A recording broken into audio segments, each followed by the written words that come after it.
saya hormati bapak-bapak dari Kesbangpol, dari Kakanwil, dari Pembimas, kemudian yang mewakili ormas dan majelis-majelis agama, organisasi kemasyarakatan Tionghoa baik yang perempuan maupun laki-laki, SMTI, dan juga Pak Tito yang bukan Menteri Dalam Negeri kali ini ya, dan Pak Joyku, seluruh pengurus jajaran Matakin Kalimantan Barat baik periode 2022-2026 maupun periode sebelumnya, demikian juga seluruh jajaran pengurus Makin di Kalimantan Barat, seluruh panitia dan umat serta undangan yang berbahagia. Orang sering bingung tentang organisasi Matakin karena organisasi Matakin formatnya sedikit berbeda dengan organisasi keagamaan yang lain.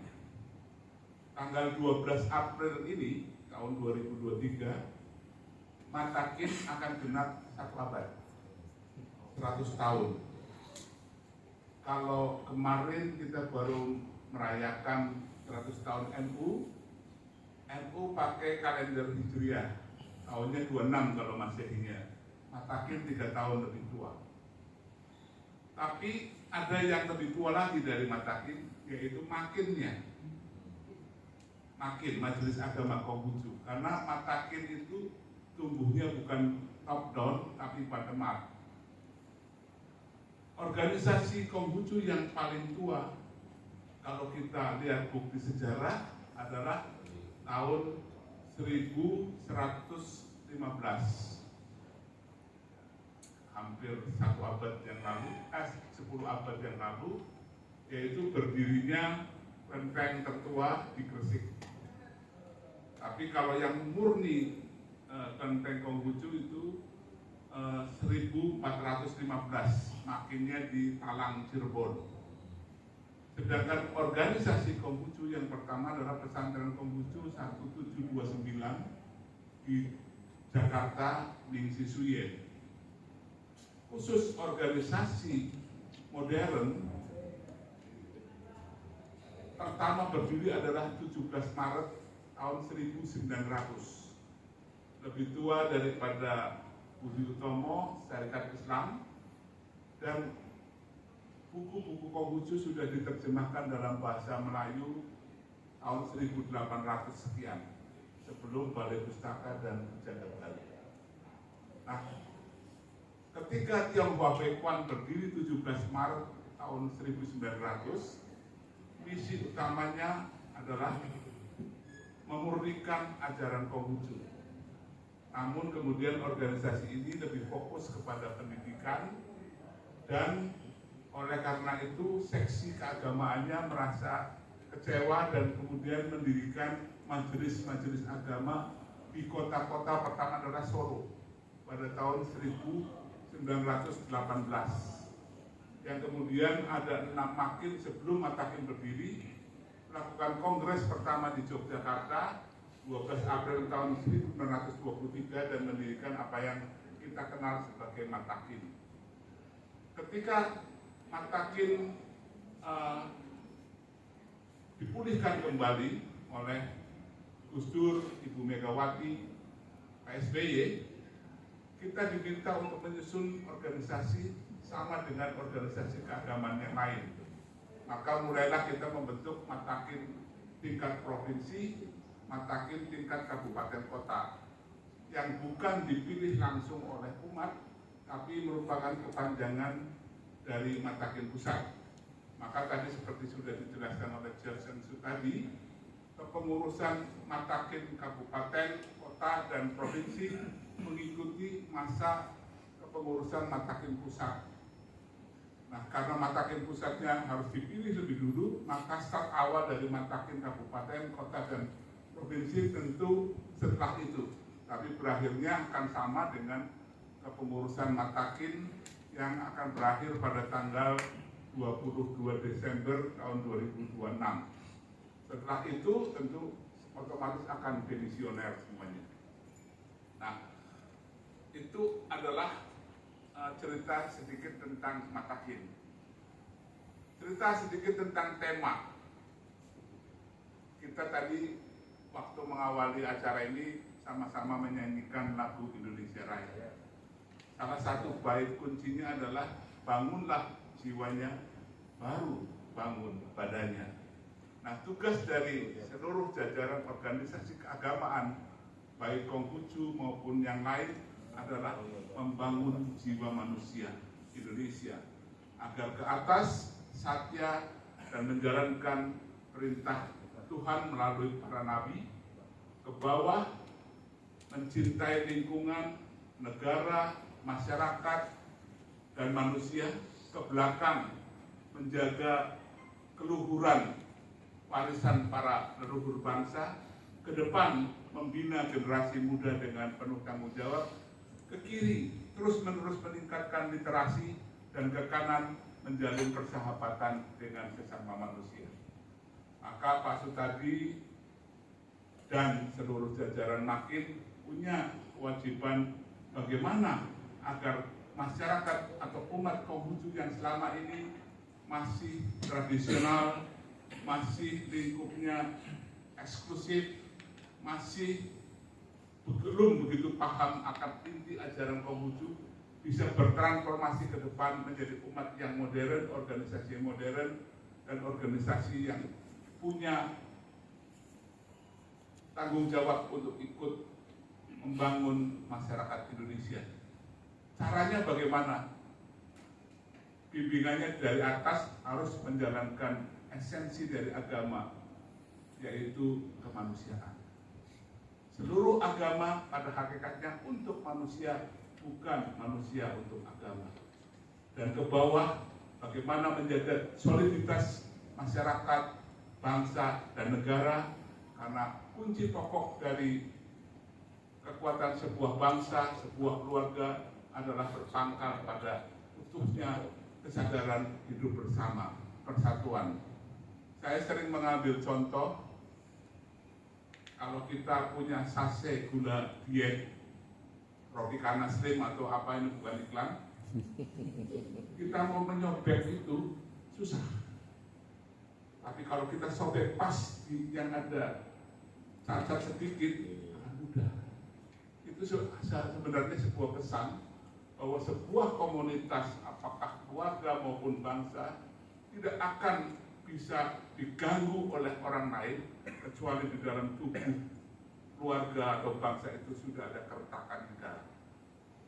Kalau sudah ada keretakan di dalam, gampang seperti menyobek sase yang sudah ada tanda di mana tempat harus disobek. Nah, ini harus dijaga. Caranya bagaimana? Ke kiri selalu memperkuat literasi, pemahaman agar tidak dibodohi oleh post-truth, oleh hoax dan segala macam. Ke kanan menjalin persahabatan lintas iman, lintas etnis, dan lintas semuanya, karena dasarnya adalah persaudaraan kemanusiaan. Dan pegangannya gampang. Ayat 1 bab 1 Nun I. Belajar dan selalu dilatih. Dengan itu akan timbul meritokrasi. Belajar dipraktekkan. Orang bisnis boleh sekolah MBA, MM tanpa berlatih dagang, akan kalah dengan orang yang hanya berlatih tanpa tahu teori. Dan kemudian ke kanan menjalin persahabatan dengan semua orang. Dan meskipun sudah punya kemampuan belajar, punya persahabatan atau di dalam bisnis relasi, tidak mungkin akan maju kalau dirinya adalah baperan. Diomongin sedikit, sudah baper, nggak bisa tidur. Kita harus maju karena setiap gerak kita akan menimbulkan reaksi dari orang-orang lain. Dan bagaimana untuk meningkatkan literasi? Salah satunya adalah dengan penyediaan sarana pendidikan. Dan itu merupakan kunci yang harus kita jaga. Karena Konghucu sendiri mengatakan ada pendidikan, tiada perbedaan. Sebuah bangsa boleh mempunyai pemerintahan yang baik, tapi pemerintahan yang baik belumlah sepadan dengan pendidikan yang baik. Pemerintahan yang baik masih bisa membuat rakyatnya takut dan kehilangan harga diri. Tapi pendidikan yang baik akan membuat rakyatnya punya kemampuan dan harga diri. Maka pendidikan harus menjadi fondasi utama. Dan celakanya Konghucu telah habis semuanya ketika mengalami pembekuan, bukan 32 tahun sebenarnya, tapi sejak 78. Karena Konghucu secara resmi dilarang ketika KTP-nya dihapus dari KTP tahun 78 oleh surat edaran yang namanya Surat Edaran Menteri Amir Mahmud. KTP Konghucu dihilangkan dan kemudian Konghucu mengalami penekanan karena sampai tahun 77-78 sebelum SK itu keluar, saya sendiri masih mendapat sekolah agama Konghucu di SMA Negeri 1 Tegal, dan kegiatan juga bisa berjalan normal. Nah, bagaimana meningkatkan pendidikan? Harus ada guru yang sekarang jumlahnya minim, dan tentu harus ada sekolah, dan sekarang sekolahnya harus level sarjana S1.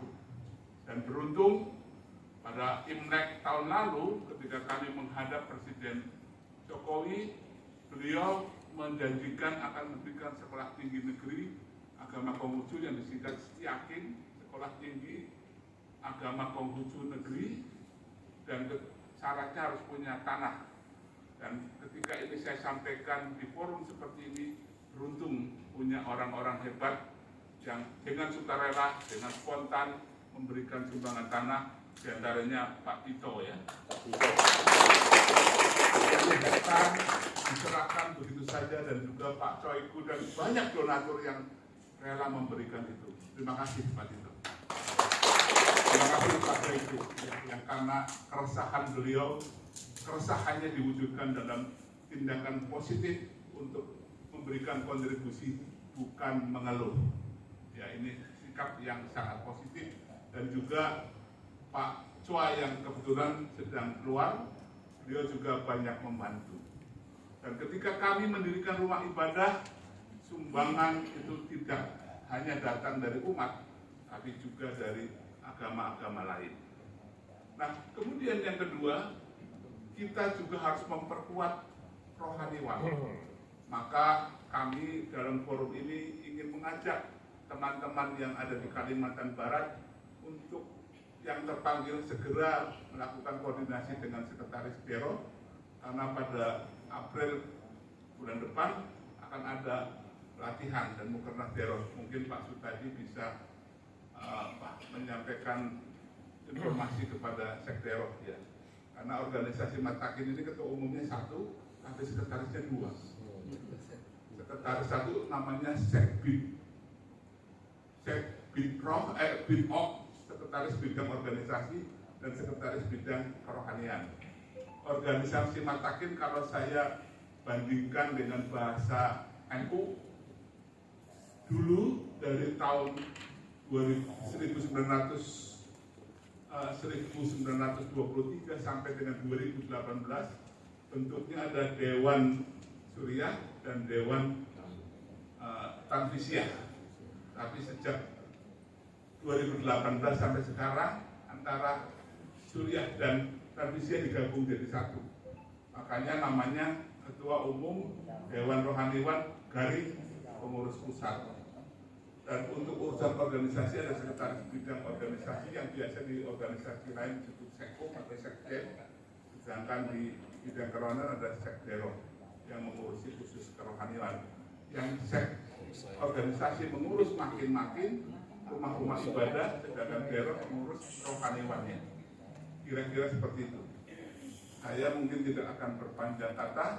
Tadi soal tema sudah dijelaskan oleh Pak Sutadi, dan perlu ditegaskan bahwa membangun jiwa harus dimulai dari pembangunan mental, moral, dan tentu spiritualnya. Dan disitulah hakim dan organisasi keagamaan lain bisa berperan.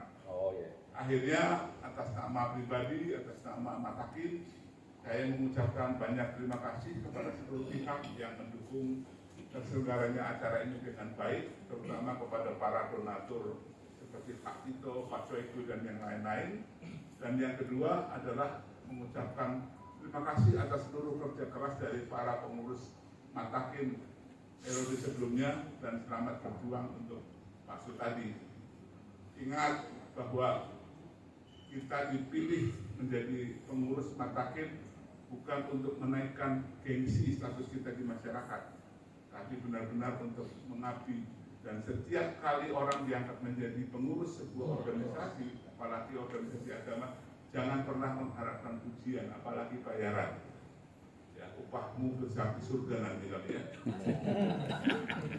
Tapi yang lebih penting adalah kupingnya tipis dan tebal.